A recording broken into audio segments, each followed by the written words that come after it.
Okay.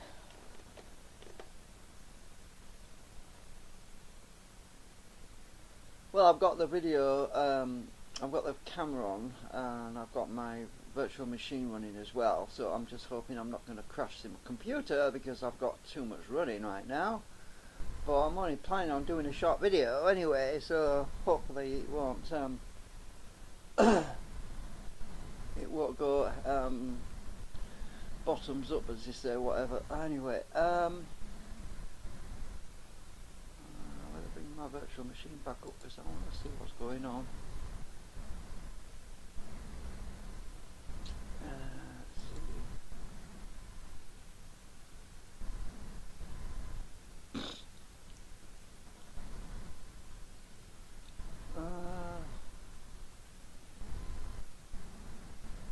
And I don't think I bookmarked it on here.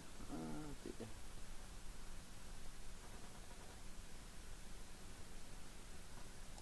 I'll see if I can remember. No, I can't. I can't remember. Can't remember my own flipping link. Oh dear. Hang on a minute. It might be in the chat. Maybe.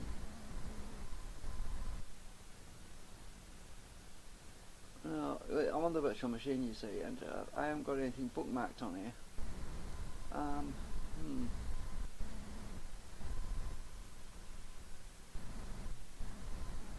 Anyway, I'm just hoping that the live stream's working. Oh, I know what I can do. I'll have it in my text file. It'll be in there.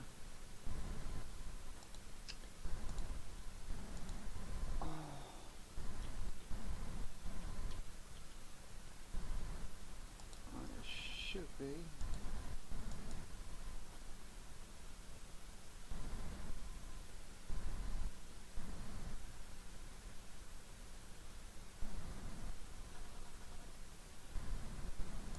Still believe this.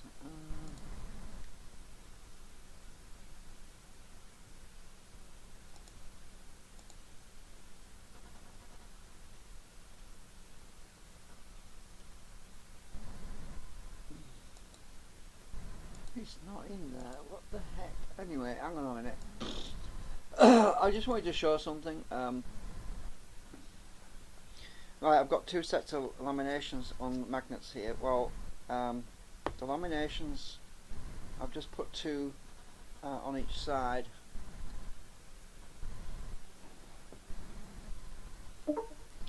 I need to I need to get my preview window a bit bigger. Oh, that's better. I can see what I'm doing now. Right.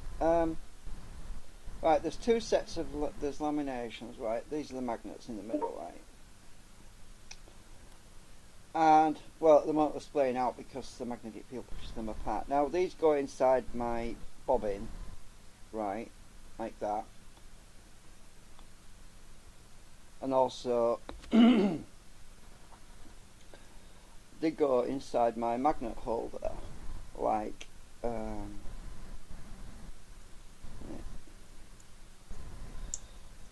If I can find the one that's not too tight, like this, you get the idea, and they all go all the way around. Now, problem, not a major problem, just a minor problem, is all my holes are too small.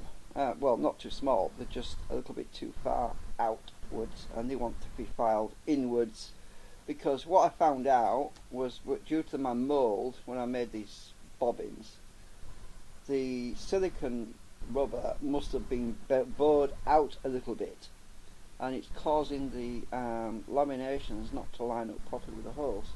It's just about, ooh, let's see, I know I've got this wrong way around. Yes, I think I have. Right. Magnets are sticking to my nail file, which is kind of typical. I'll pop that out there a minute. Now, lamination one side, they've got a very thin, about 1mm thick piece of steel that links the two together, and I call that the bridge. So that helps the magnets to cancel each other out when they're not being biased. basically to help them switch off. Well, I could have done with a little bit more bridging there, but I'm not too worried because I can, of course, use a shim. I can obviously put some shims between the magnet and the laminations, which would move them out a little bit more. Incidentally, that wouldn't make the problem worse because I mean I have to file inwards a bit as it is. Now, yeah, it goes this way around because these laminations are actually 3mm wide. These laminations are 3.5mm wide. The reason for that is that these laminations are on the outside and we need a little bit more iron on the outside because of the spatial distances between the laminations. The spatial distances between the lamination on the inside are very close together, so we don't need as much iron there. Now let's see if I can get this in this hole. Well, actually the hole's not filing out a little bit. Not much. Very, very little. Very, very little. They actually fit in the middle hole, but they're a little bit too far outwards to the outside. You know, I need to get my file out. So it's going to be I'm going to be spending a day filing all these slots out to get the hole a little bit further in. Now, let's see if I can find something that do fit, because it can't all be too tight. I think it's just one or two that are a little bit too tight. I just can't preview myself, which is annoying. Okay, so these laminations look the same, right? Well, apart from that thickness, but they're not, because this lamination's got a 2mm bridge between linking the two halves together. There's actually a thicker bridge linking the two there, and this one's only got about 1mm thin bridge. I'm probably congestion today. I don't know what it is. Probably because I didn't sleep very well. So right. So the thin one actually goes on the inside. This is what I have to figure out because it's been a few months now since I've designed all this. So my brain's gone rusty with all this bloody weighting. So the magnets actually slot nice and snugly in there like that. This holder basically keeps everything aligned so that nothing gets out of adjustment, and I can move these laminations side to side a bit. I've got some play there, but the middle one, there's not much play, so that's okay, because as long as the holes are right, everything will be fine. Now, one slight oversight was that I'm getting 2 magnets in the middle there instead of 3, but well, it's no big deal. I was thinking about using 2 anyway, because these, when you're using a lot of magnets, they can be expensive, but not for these particular sizes. But so basically what this is going to be doing is it's going to be interlaced. It's going to go through the bobbin when I get it sorted. Then I'm going to have some end loops that come around and return the field. Now, I was doing some little tests a bit ago, and it's worked. The actual latching mechanism that I'm counting on does actually seem to work, which is really encouraging. I'll just go pop this out a minute again, because it's difficult to do it while it's in there. But the latching effect, let's see if I can show you one. These nail clippers, see there's not much going on there right now. Yeah, you can see that. Right, there's not much going on right now. It's not picking them up. But if I get some magnets, which obviously when these are actuated on the other side, I think I need about 4. I think 4 of these will do it, I think. Well, it's a bit flimsy when it's not in there, that's the problem. Right, if I put 4 magnets in there,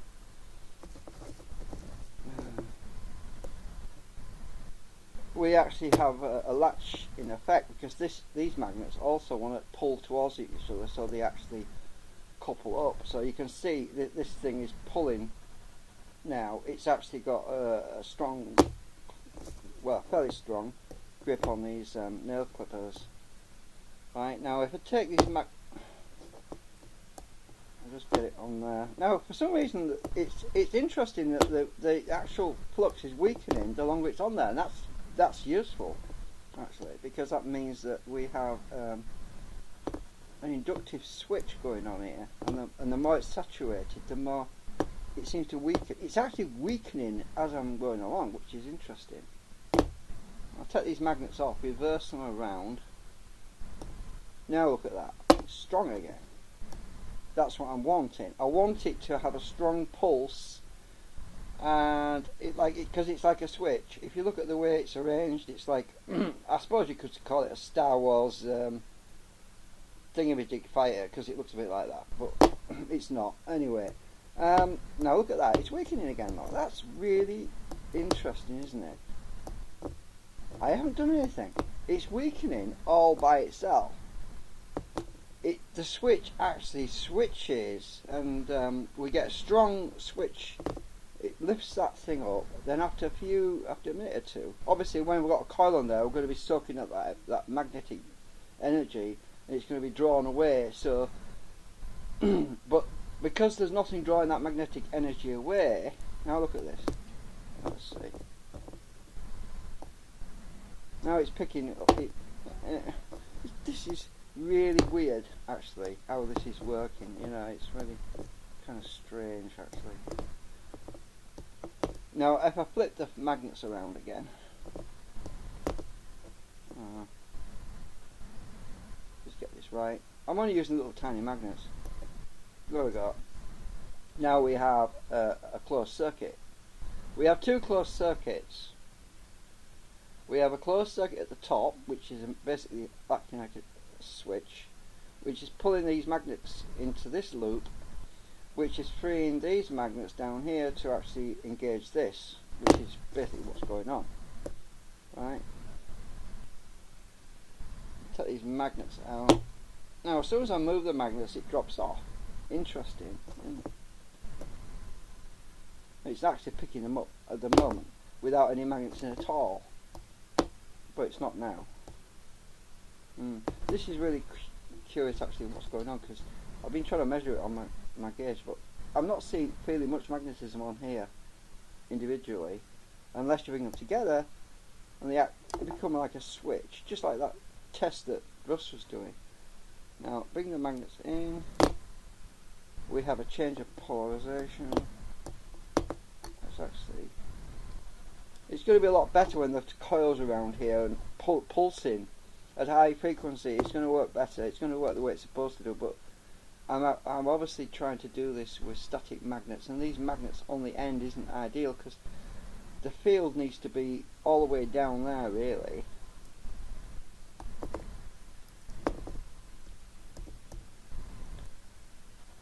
Turn that around. Oops. Right. So, yeah. Anyway, it's I've been trying to measure this with my gauge, but the trouble is, it's a long way down the end of there. It's a very long way down there, and it's just a thin bit of thing. These add up, you see, and the laminations actually add up in the bobbin. There's going to be a load of them, and together they will actually, the magnetic field will be drawn like a big bubble, which is what we're wanting. So, but it's definitely doing what I want it to do. Maybe not as strongly as I want it to do it, but it's definitely working. But as I said, this is the prototype. This is the round prototype, and there's no way I can get enough laminations in that small circumference. Now let's check this magnetic field individually on each one. Right, we're lifting that up right now on one of them, which is good. I'm just going to try and swap these magnets around without dropping the damn thing. Now look at that, it's weakening already. That's really strange. Now swap these magnets around. Oh, so what have I done?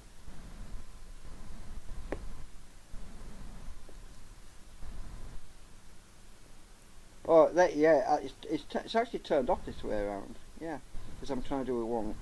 When it's the other way around, it's supposed to be on. That's right. but it needs to be quite close to the middle. Interesting. This is pretty heavy actually. I'm going to pull these magnets back. I'll try not to jerk it.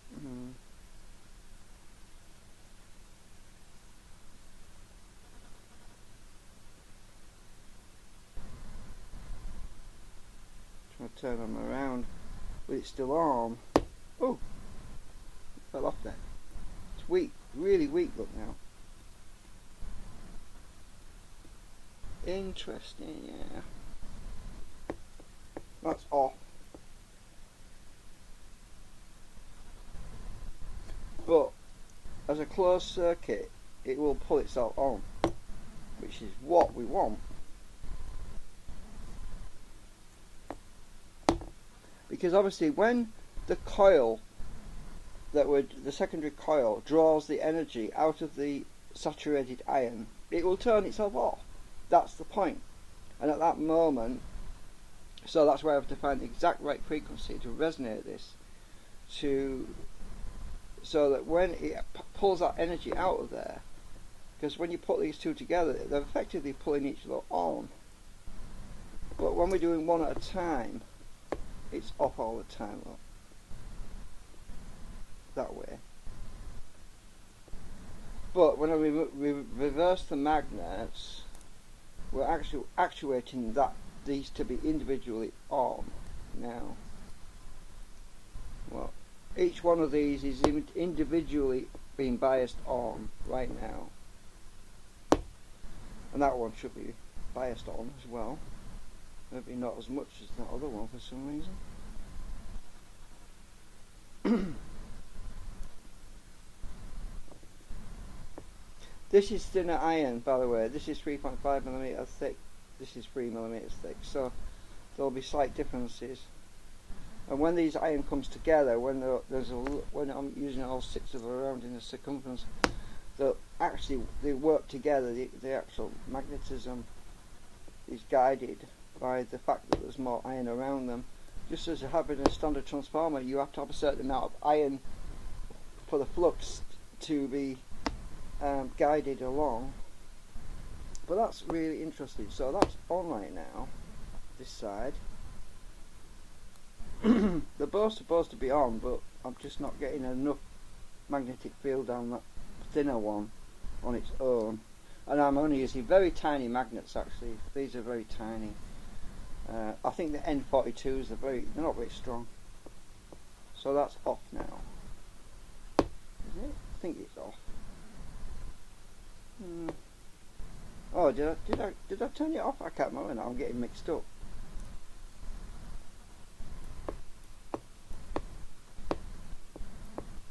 Anyway, we have some residual inductance in that. So anyway, it's just I said when I started this is going to be a very short video, and I better end it because if this bloody I've got the virtual machine running as well, it's going to crash me or something.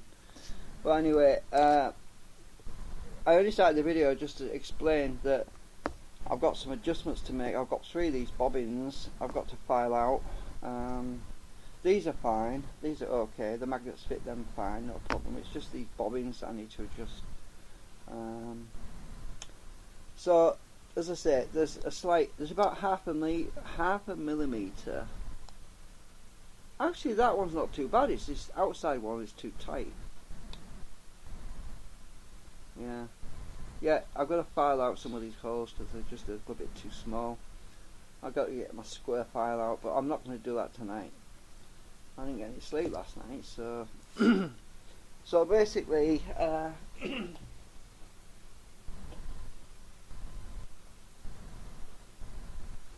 these are all the parts, and I've got 2. Oh, just thinking about it, I've got 2 bobbins already wound with copper on them, so I can probably take them off my rotary one and just use those, but they might need to be filed. So yeah, I don't want to be winding copper wire on these if I can just use the other 2. So I could get those off the device and then see if they need to be filed out, because it was just too near. I've got some breakout. Some of these holes, that slots that go through, I've got breakout. If you look, my file goes inside. Look, I've got some breakout where the slots have actually come through to the inside, but it's not going to cause a problem. It's just that they're too far out. I need them further in. My measurements were probably about 0.3 millimeters off, which is really not a lot, but it's enough that these can get distorted if they don't. You can't just force this in, because if you splay it, if you force this into the holes, right, so this is bent inwards, it's going to be bent, sorry, if it's bent outwards on here, it's going to be bent inwards on here, and that's no good. So you've got to be perfectly lined up, you know. It's just basic machine stuff, you know, like engines. You've got to have everything lined up properly, you know. So anyway, it's not a big issue. These are pretty close. They're almost going in there.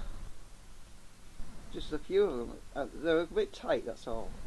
Just a bit tight.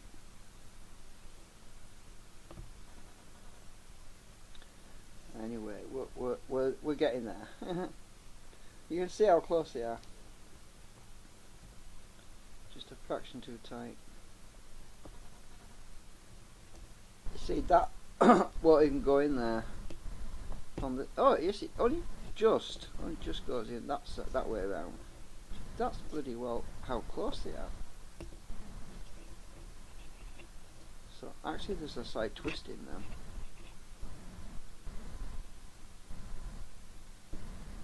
Oh, look at that. That's gone in, look. So that one's gone in, actually. So we're not far out. And then there's the magnet holders, obviously. And that's this way around. See that one? These aren't super glued together, so that they get offset if I don't hold them. Right. But you can see how that goes. That goes into the hole, magnet holder like that. And then on this side we have another bobbin,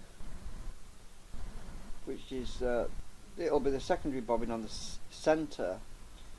And there's interlacing actually with this design, so that the next set of laminations will be offset with these, so that they'll be staggered. So there'll be another bobbin on this side. I don't think that wants to go in either, that's a bit tight.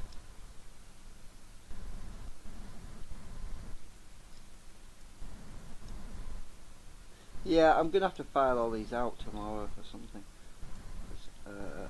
They're just not easily going in. They're supposed to just drop in, you know, and I'm not going to force them because this will crack, it'll break, it's resin and it's very brittle, so you can't force them in. But at least I can leave them in there like that overnight, because I'm not going to lose them that way. They're going to be in a safe place. So anyway, I just wanted to show you that I've got the laminations. There's a lot of them, and we're going to be quite busy for the next week or two, whatever. Well, I don't know if it's going to be a week or two. It's probably actually it'll be fun. It'll be fun to be making this. So yeah, I'm going to enjoy doing it, because, well, let's face it, it beats watching YouTube videos all the time when everybody else is building fake rubbish that doesn't even work. You know, to be actually able to build something you designed that nobody else has built. Yeah, it's kind of fun. Because it's always that mystery of the unknown. Will it work? Will it not work? You know, that sort of thing. And I cut the plates that I got my laminations. I cut them in half because they were massive, like 4 feet long. Actually, I'll show you the plates under this camera while we're here.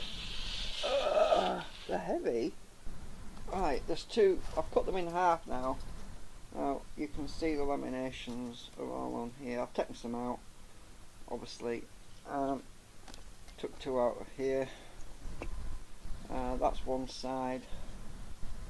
And there's a few scorch marks where the laser beam had spluttered or whatever on there. That's pretty heavy actually. I'm pretty sure that this is a bit more than 0.9mm thick. And this is the other sheet. There's the end ones.